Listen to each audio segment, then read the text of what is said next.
Shalom jemaat Tuhan, kita kembali belajar dalam Pembinaan Iman Kristen PIK ini dengan tema mengenal pendiri dan ajaran Christian Science. Mari kita berdoa. Mohon Roh Kudus urapi hamba-Mu, sensor tuturkan sikap hamba-Mu, dan setiap kami yang menonton dan mendengarnya, kami semua dibimbing oleh Roh Kudus, Roh yang sama, Roh hikmat. Bimbinglah kami Tuhan, dalam nama Tuhan Yesus. Amin. Mengenal pendiri dan ajaran Christian Science. Sekarang seorang ibu bernama Mary Baker Eddy. Mary Baker Eddy hidup tahun 1821 sampai 1910. Dibesarkan dalam keluarga dari gereja kongregasionalis, ya, di Bow, New Hampshire di Amerika Serikat. Ya. Pada usia 17 tahun, dia bergabung dengan gereja yang sama di Tilton, ya, New Hampshire, tetapi ia tidak puas dengan doktrin gereja tersebut. Ia tidak puas dengan doktrin gereja tersebut. Nah, selama hidupnya, Mary selalu menderita sakit. Ini masalah. Ini merupakan salah satu penyebabnya juga, ya. Selama hidupnya, Mary selalu menderita sakit. Pada usia 22 tahun, Mary menikah dengan George Glover, seorang pria yang bernama George Glover. Namun pernikahan tersebut hanya berlangsung 1,5 tahun. Glover meninggalkannya pada waktu ia sedang mengandung anak lelakinya. 1,5 tahun saja. Ya. Kesehatan yang memburuk mendorong Mary mempelajari obat-obatan dan bidang kesehatan. Dia belajar sendiri, self study, ya, mendorong Mary untuk mempelajari obat-obatan dan bidang kesehatan. Nah, kemudian pada usia 32 tahun, Mary menikah lagi dengan seorang dokter gigi yang bernama Daniel Peterson. Daniel Peterson, seorang dokter gigi. Namun pernikahan ini pun tidak bahagia. Daniel rupanya seorang penggemar wanita, jadi dia nggak benar, ya. Nah, kemudian pada usia pernikahan yang ke-13 tahun mereka berpisah tahun 1866 dan 7 tahun kemudian mereka resmi bercerai. Lalu pada tahun 1862 ketertarikannya dalam dunia obat-obatan mempertemukan Mary dengan seorang bernama Phineas Parkhurst Quimby. Phineas Parkhurst Quimby di Portland, Maine. Siapa itu? Phineas Parkhurst Quimby. Quimby mengobati penyakit pembengkakan tulang belakang dari Mary. Dan segera Mary berkata bahwa Quimby sudah menyembuhkannya. Mengobati penyakit pembengkakan tulang belakang. Quimby adalah seorang pelajar pertama dari satu kepercayaan yang bernama mesmerisme and animal magnetism. Ya, mesmerisme dan animal magnetism. Ya. Dan telah mempelajari teori kesembuhan mental yang disebutnya sebagai ilmu pengetahuan manusia. Mesmerism and animal magnetism. Ya. Mesmerism dan animal magnetism, tokohnya adalah seorang bernama Franz Anton Mesmer. Ya, maka disebut mesmerisme. Tokohnya adalah Franz Anton Mesmer, seorang dokter asal Wina, Austria. Ya, ia lebih dikenal ketika berada di Paris, Prancis, ya, karena menemukan teknik magnetisme binatang, yakni sebuah teknik terapi dengan menginduksi pasien dengan daya magnetis.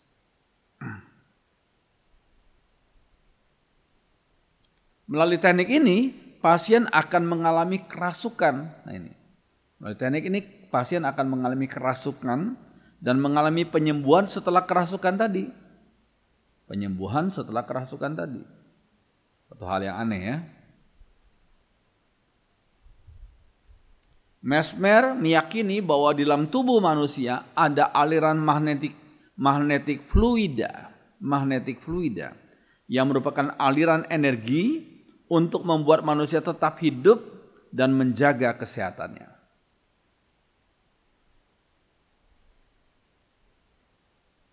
Nah, orang yang mengalami sakit menurut Mesmer adalah akibat gangguan dalam aliran magnetis tadi. Sehingga untuk menyembuhkannya bisa dilakukan dengan menginduksi daya magnetis. Menginduksi daya magnetis. Teknik mesmerism ini adalah cikal bakal dari satu hal yang namanya hipnotis modern. Praktek hipnotis modern. Nah, banyak ahli sejarah mengatakan bahwa pengajaran Quimby telah menjadi dasar dari penulisan buku Science and Health, ilmu pengetahuan dan kesehatan, yang ditulis oleh Mary Baker Eddy pada waktu berikutnya. Bahkan sebagian sumber mengatakan bahwa Mary Baker Eddy menjiplak sebagian dari karya tulis Quimby tadi.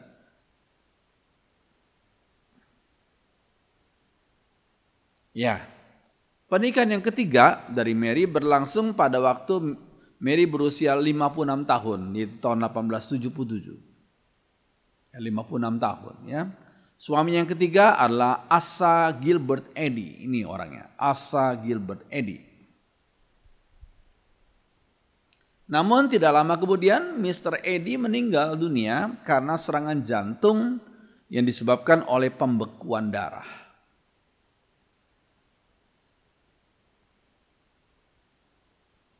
Nah, pada tahun 1866 setelah kematian Quimby, ya, tokoh yang mengajar dia tentang magnetisme itu, Mary menyelesaikan penulisan buku yang namanya Science and Health with Key to the Scriptures, ilmu pengetahuan dan kesehatan dengan kunci kepada kitab suci, ya, yang kemudian diterbitkan pada tahun 1875.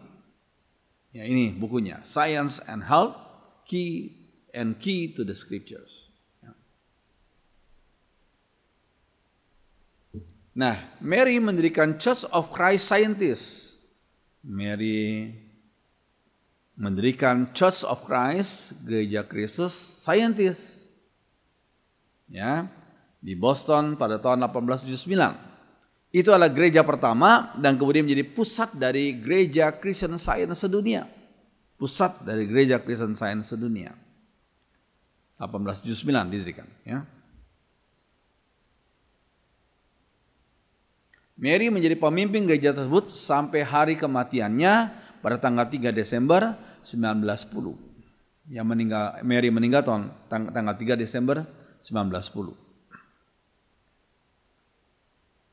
Nah, selama 20 tahun terakhir dalam hidupnya, Mary menjadi petapa. Dia bahkan tidak hadir pada saat gereja pertamanya itu diresmikan pada tahun 1895. Waktu gereja yang pertama itu diresmikan, dia pun gak hadir. Karena Mary jadi petapa.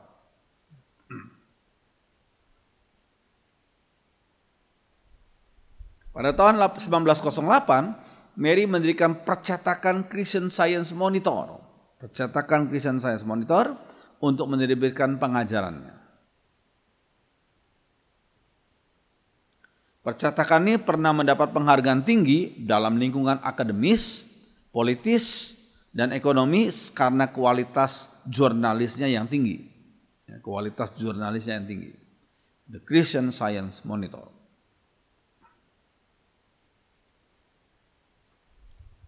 Oke, setelah kematian Mary Baker Eddy, pimpinan gereja diserahkan kepada Dewan Pengawas.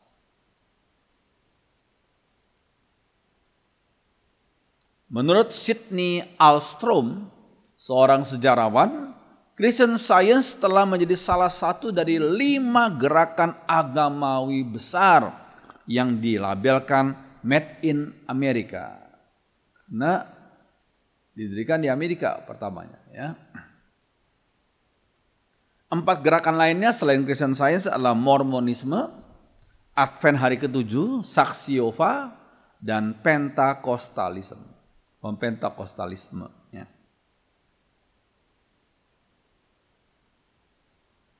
Oke, sekarang kita lihat ajaran Christian Science. Ya. Nah, Christian Science itu menyangkali doktrin Trinitas dan keilahian Kristus. Doktrin Trinitas dan keilahian Kristus sama-sama disangkali oleh Christian Science. Ya. Dia bilang gini, teori dari 3 pribadi dalam satu Allah, 3 pribadi dalam satu Allah, yakni satu pribadi Trinity atau Triunity, memberi kesan polytheism, banyak dewa, ya, daripada satu I am yang selalu hadir. I am that I am, ya, Keluaran 3 itu, ya. Orang Kristen yang percaya pada perintah pertama, jangan ada padamu ilah lain tuh, adalah seorang monoteis, itu kata Mary. Dengan demikian ia menjadi satu dengan kepercayaan Yahudi tentang satu Allah. Itu kata Mary. Ya. Orang tersebut mengenal bahwa Yesus bukan Allah. Mary berkata Yesus bukan Allah. Seperti yang dikatakan Yesus sendiri, bahwa ia adalah anak Allah. Jadi bagi Mary anak Allah itu bukan Allah. Ya.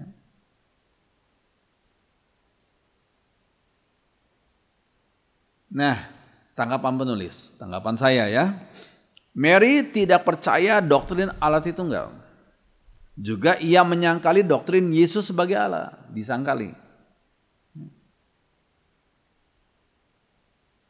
Ya, sebenarnya kalau menyangkali doktrin Allah Tritunggal dan menyangkali Yesus Allah itu bukan orang Kristen dia, ya. Orang Kristen adalah pengikut Kristus. Gerejanya juga bukan gereja Kristen sebenarnya. Ya, ia juga berusaha memisahkan antara Kristus secara rohani dan Yesus sebagai manusia jasmani. Dia berusaha memisahkan itu antara Kristus secara rohani dan Yesus sebagai manusia jasmani. Padahal kedua natur dari Yesus, keilahian dan kemanusiaannya, tidaklah dapat dipisahkan. Tidaklah dapat dipisahkan. Oke, ajaran kedua yang keliru dari Christian Science yaitu doktrin Allah dan Roh Kudus menurut Mary apa? Mary Baker Eddy. Dia bilang gini, Yehova yang bersifat kesukuan Yahudi adalah seorang Allah dari proyeksi manusia yang dapat marah, dapat bertobat dan bisa berubah seperti manusia. Itu kata Mary ya. Yehova yang bersifat kesukuan Yahudi adalah seorang Allah dari proyeksi manusia yang dapat marah, bertobat dan bisa berubah seperti manusia. Tanggapan penulis, tanggapan saya gimana? Pribadi Allah Yehova bukanlah hasil dari proyeksi manusia. Pribadi Allah Yehova bukanlah hasil dari proyeksi manusia. Pribadi Allah memang bisa marah terhadap dosa manusia. Memang Allah bisa marah terhadap dosa manusia. Namun di lain pihak ia juga bisa menyatakan kasihnya yang tanpa syarat, yaitu agape itu kepada manusia. Ya, kalau manusia hidup benar sesuai dengan kehendak Tuhan, ya Allah memberikan kemurahannya, memberikan berkatnya. Tapi kalau manusia meninggalkan dia, Allah menegur. Allah akan menyatakan keadilannya. Ini suatu hal yang. Namun Allah, dan jangan lupa dalam kitab 1 Yohanes dikata Allah kasih, Allah agape itu, ya, kasih tanpa syarat itu. Ya. Oke, tanggapan tambahan. Allah dan kehendaknya tidaklah berubah. Allah dan kehendaknya tidak berubah. Manusialah yang sering berubah. Ya. Oke, ingat Ibrani 13 ayat 8. Yesus Kristus tetap sama. Baik kemarin maupun hari ini dan sampai selama-lamanya. Oke. Nah, selanjutnya. Doktrin kelahiran Yesus menurut Mary. Doktrin kelahiran Yesus menurut Mary. Salah satu bagian dari Allah tidak dapat memasuki manusia. Tidak juga Allah secara keseluruhan yang direfleksikan oleh seorang manusia. Jika demikian, maka Allah akan dinyatakan secara terbatas. Ia akan kehilangan sifat ilahinya dan tidak sepenuhnya sebagai Allah. Yesus seorang nabi Galilea. Yesus seorang nabi Galilea. Dilahirkan oleh pemikiran kehidupan rohani dan manifestasinya dari perawan Maria. Itu kata Mary ya. Yesus seorang nabi Galilea dilahirkan oleh pemikiran kehidupan rohani. Oke, tanggapan penulis. Mereka tidak percaya bahwa Yesus itu Allah. Yesus bukan sekedar nabi Galilea saja, tetapi dia sebagai Allah dan Tuhan. Itu kita dapatkan itu dalam Alkitab. Yesus itu bukan sekedar nabi Allah, nabi Galilea saja, tapi Yesus sebagai Allah dan Tuhan. Ya, Yohanes 20 ayat 28, Thomas memberikan satu statement yang penting dan memang itu benar. Thomas menjawab Yesus. Iya, ini ketika Yesus setelah beliau dibangkitkan, Yesus menyatakan diri kepada Thomas karena Thomas waktu itu salah satu murid yang tidak percaya akan kebangkitan Yesus. Ya. Dan Yesus menyatakan diri kepada Thomas dan Thomas waktu melihat Yesus langsung Thomas menjawab dia, ya Tuhanku dan Allahku. Ya Tuhanku dan Allah. Bayi Yesus dilahirkan sungguh-sungguh melalui perawan Maria. Bayi Yesus dilahirkan sungguh-sungguh melalui perawan Maria. Maria belum berhubungan dengan Yusuf, belum berhubungan seks maksudnya ya. Sehingga bayi Yesus merupakan sungguh-sungguh karya Roh Kudus yang hanya pinjam kandungannya Maria ya. Ia tidak hanya dilahirkan oleh pemikiran kehidupan rohani, yaitu Yesus tidak hanya dilahirkan oleh pemikiran kehidupan rohani. Tidak hanya dilahirkan oleh pemikiran kehidupan rohani, bukan. Tapi bayi Yesus dilahirkan sungguh-sungguh melalui perawan Maria. Oke, yang keempat, doktrin tentang penyakit dan mujizat menurut Mary. Bagi Mary apa sih artinya penyakit dan mujizat? Ya. Dia bilang gini, orang-orang sakit disembuhkan tidak hanya dengan mendeklarasikan tidak ada penyakit, tapi dengan mengetahui bahwa tidak ada satupun penyakit. Wah ini Mary berusaha menegasikan, menyangkali bahwa ada penyakit. Itu cuma di pikiranmu ada penyakit, cuma ada di pikiranmu, ya. Dengan bahwa tidak ada satupun penyakit, kata Mary gitu, ya. Yang disebut mujizat-mujizat yang tertulis di kitab suci bukanlah supernatural atau kejadian yang luar biasa, dia bilang gitu ya. Yesus menganggap hal yang baik sebagai keadaan normal bagi manusia dan kejahatan sebagai abnormal. Yang disebut penyakit-penyakit dan kesenangan dalam dunia materi adalah hal yang tidak nyata bagi Yesus. Karena dia menganggap materi hanya sebagai hal yang aneh di dalam kepercayaan yang fana. Kita harus menaklukkan kepercayaan tersebut di bawah pengertian ini. Jadi karena Mary seringkali sakit, akhirnya dia mendapat satu ajaran yang keliru. Dia menegasikan penyakit itu. Dia bilang nggak ada penyakit, nggak ada, tidak ada satupun penyakit. Ya, tidak ada satupun penyakit. Ya. Oke, tanggapan penulis, Mary berusaha untuk menyangkali keberadaan penyakit. Menegasikan eksistensi dari penyakit itu. Ya. Secara psikologis, Mary melakukan denial. Nah, kalau sudah belajar psikologi, ada satu istilah namanya denial, artinya penyangkalan. Penyangkalan akan pengalaman hidupnya yang pahit, itu sering sakit dan menyakitkan. Yaitu sering sakit kan gak enak ya, menyakitkan. Yakni sejak masa kecil sampai tuanya ia menderita banyak penyakit jasmani yang serius. Sehingga dia berusaha menegasikan, menyangkali, denial. Ya, itu bukan iman, itu hanya satu ekspresi psikologis. Oke. Yang kelima, penebusan oleh Yesus Kristus menurut Mary.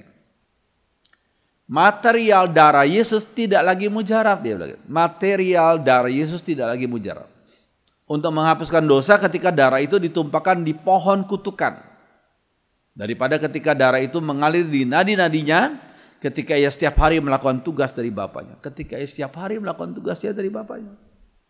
Jadi sekali lagi ini satu hal yang aneh sekali ajarannya. Tanggapan penulis, Lihat Ibrani 9 ayat 28a. Demikian pula Kristus hanya satu kali saja mengorbankan dirinya untuk menanggung dosa banyak orang. Tidak dikatakan menanggung dosa semua orang, karena yang ditanggung hanya dosa umat pilihannya. Dan berapa banyak umat pilihannya kita nggak tahu, berapa miliar kita nggak tahu. Tapi kuasa salib Yesus itu, ya, pengorbanan Yesus yang telah dikorbankan di atas salib itu berkuasa. Walaupun hanya satu kali berkorban, cukup satu kali. Dia berkuasa untuk menghapus dosa-dosa umatnya di segala zaman. PL maupun PB, di Perjanjian Lama dan Perjanjian Baru. Ya. Itu Ibrani 9 ayat 28a. Oke. Yang keenam, kematian dan kebangkitan Kristus menurut Mary. Kematian dan kebangkitan Kristus menurut Mary. Murid-murid Yesus belum memahami semuanya tentang kemenangan Tuhan mereka. Mereka melihatnya setelah penyalipannya dan mengetahui bahwa dia belum mati. Nah, jadi bagi Mary, Yesus itu belum mati.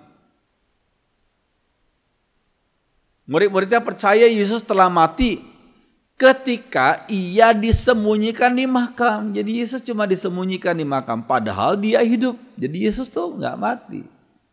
Kata Mary, ya, Mary Baker Edith, ya, menyatakan, padahal dia hidup, menyatakan kuasa roh terhadap hal yang bisa mati dalam makam yang sempit dalam pengertian materi. Ya. Oke, tanggapan penulis, bidat Christian Science menyangkali doktrin kekristenan yang paling mendasar, yaitu kematian Yesus. Yesus sungguh-sungguh mati disangkali oleh mereka. Ya.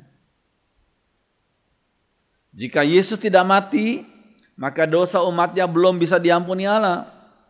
Hal itu berarti bahwa tidak ada penebusan bagi umatnya jika Yesus tidak mati. Ya. 1 Korintus 15 ayat 3-4. Sebab yang sangat penting telah kusampaikan kepadamu, yaitu apa yang telah kuterima sendiri, ialah bahwa Kristus telah mati karena dosa-dosa kita. Sesuai dengan kitab suci, bahwa ia telah dikuburkan. Nah, ini penting selanjutnya, bahwa ia telah dibangkitkan pada hari ketiga, ya.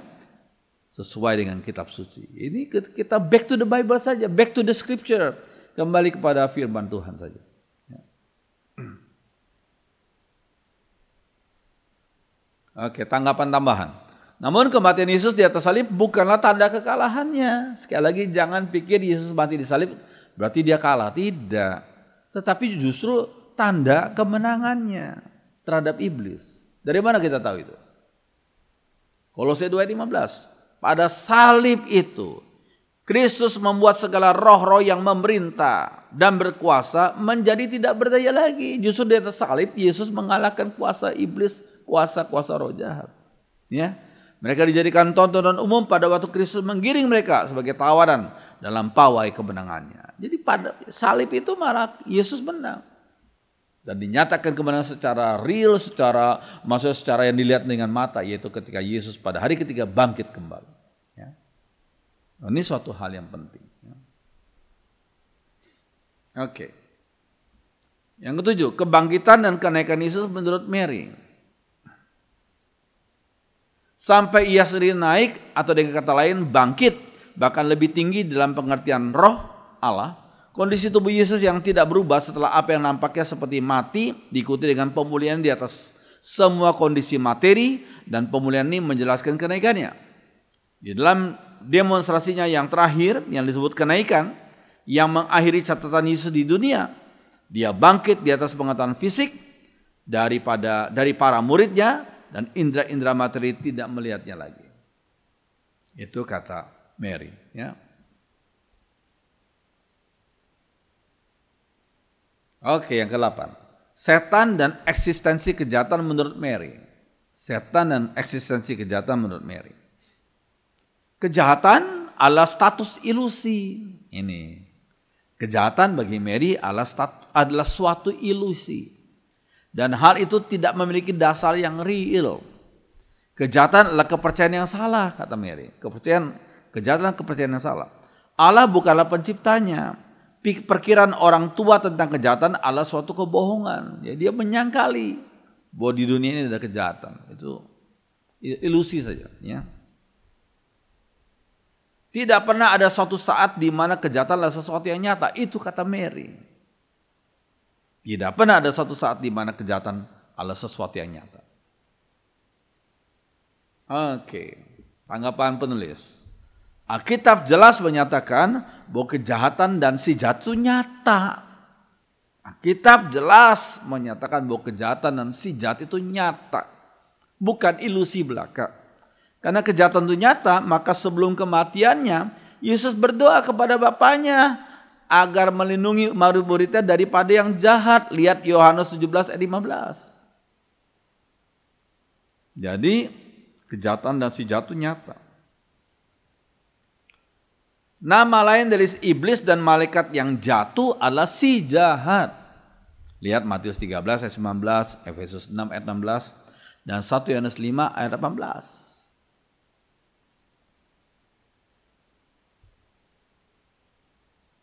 Oke.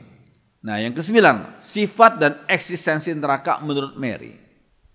Sifat dan keberadaan neraka menurut Mary. Orang berdosa membuat neraka baginya sendiri. Orang berdosa membuat neraka baginya sendiri. Dengan cara berbuat kejahatan, dan orang suci membuat surga baginya dengan berbuat kebaikan. Jadi neraka dan surga itu dibuat oleh manusia itu. Ya. Pendapat kuno bahwa neraka adalah api dan belerang, kata Mary, telah sedikit menghasilkan fakta metafisik bahwa penderitaan adalah sesuatu yang berkaitan dengan pikiran fana, bukan tubuh. Sehingga sebagai ganti dari api dan bau secara materi, penderitaan secara mental diterima secara umum sebagai hukuman atas dosa. Jadi bagi dia neraka itu dan surga itu hanya satu hal yang mungkin hanya sebagai satu hal yang pribadi atau ilusi saja, ya. Jadi orang berdosa membuat neraka baginya sendiri, demikian juga orang suci yang membuat surga baginya sendiri. Jadi secara subjektif saja, bukan objektif, ya. Oke. Tanggapan penulis apa? Firman Tuhan menyatakan bahwa yang membuat neraka bukanlah manusia, yang membuat neraka bukanlah manusia, tapi Allah yang maha adil yang mengadakannya. Allah yang maha adil yang mengadakannya. Demikian pula dengan surga, tidaklah dibuat oleh manusia, ya, tetapi Allah yang maha kasih yang mengadakannya. Oke, yang ke-10 tentang kerajaan surga, realita dan kepentingannya menurut Mary. Kerajaan surga, realita dan kepentingannya menurut Mary. Surga adalah harmoni, kata dia. Tidak terbatas kebahagiaan yang tidak terikat. Surga adalah pemerintahan dari pengetahuan ilahi. Pemerintahan dari pengetahuan ilahi. Ya, itu kata Mary. Tanggapan penulis, Mary tidak percaya bahwa surga adalah suatu tempat. Seperti yang dinyatakan oleh Alkitab secara jelas bahwa Alkitab mengatakan surga itu suatu tempat. Ya. Yang ke-11, doktrin keselamatan kekal menurut Mary. Manusia sebagai ide Allah. Manusia sebagai ide Allah telah diselamatkan dengan keselamatan kekal. Satu korban walaupun besar tidaklah cukup untuk membayar hutang dosa. Ini kata Mary. Satu korban walaupun besar tidaklah cukup untuk membayar hutang dosa. Tanggapan penulis apa? Mary juga nggak percaya akan pengorbanan Yesus yang berkuasa membayar hutang dosa dan menebus umat pilihannya. Mary nggak percaya akan pengorbanan Yesus yang berkuasa membayar hutang dosa dan menebus umat pilihannya. Lihat Ibrani 10 ayat 12 sampai 13. Ya. Oke. Yang ke-12. Manusia, jiwa dan sifat alami yang benar menurut Mary. Manusia bukan berasal dari debu secara materi, tetapi dari roh bersifat rohani. Itu kata Mary, ya. Manusia adalah peta dan teladan Allah. Apa saja yang mungkin bagi Allah adalah mungkin pula bagi manusia sebagai refleksi dari Allah. Ini kata Mary, ya.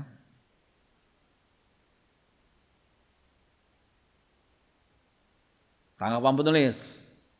Lihat Kejadian 2 ayat 7. Jelas-jelas menyatakan bahwa manusia dibentuk dari debu tanah. Lalu Allah menghembuskan nafas hidup ke dalam hidung manusia pertama itu, yaitu kepada Adam itu. Ya.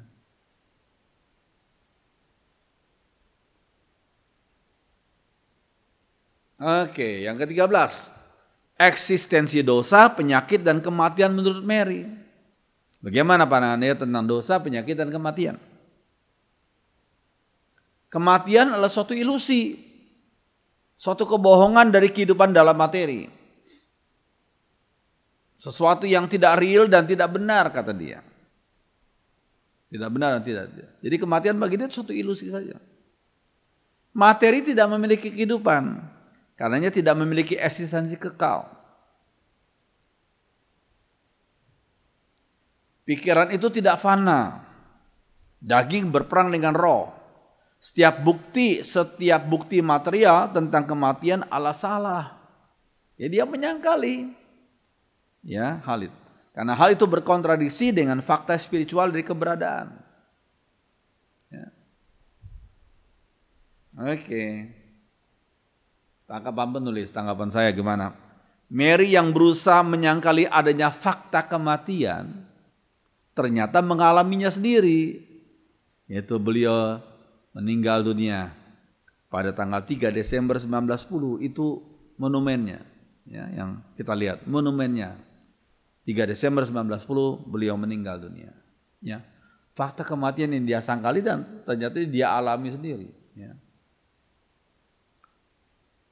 Benarlah yang dikatakan oleh Rasul Paulus, sebab upah dosa ialah maut. Maut. Tetapi karunia Allah ialah hidup yang kekal dalam Kristus Yesus Tuhan kita. Ya, Roma 6 ayat 23. Amin. Biarlah firman Tuhan yang kita tahu, kita bisa baca firman Tuhan dalam Alkitab itu, ya. Karena Alkitab adalah firman Tuhan. Dengan hikmat Tuhan kita bisa melihat ajaran-ajaran mana yang keliru dan kita jangan ikuti. Kita back to the Bible, kita kembali pada firman Tuhan. Kita melihat semua pengalaman hidup seseorang dari kacamata firman Tuhan yang kekal. Amin. Mari kita berdoa. Kami bersyukur Tuhan untuk kesempatan kami belajar firman Tuhan. Bimbinglah teman-teman kami yang belum mengerti akan firman Tuhan, sehingga mereka boleh mengerti firman Tuhan dan tidak disesatkan oleh ajaran-ajaran yang bertentangan dengan firman Tuhan. Terima kasih Tuhan, terima kasih. Kami berdoa bagi para pengikut Christian Science, berikan mereka kesempatan untuk bisa mengenal dan mengerti dan memahami firman yang hidup, yang kekal, yang bisa membawa mereka kepada Sang Juru Selamat, yaitu Yesus Kristus. Terima kasih. Dengarkan doa kami dalam nama Tuhan Yesus. Amin.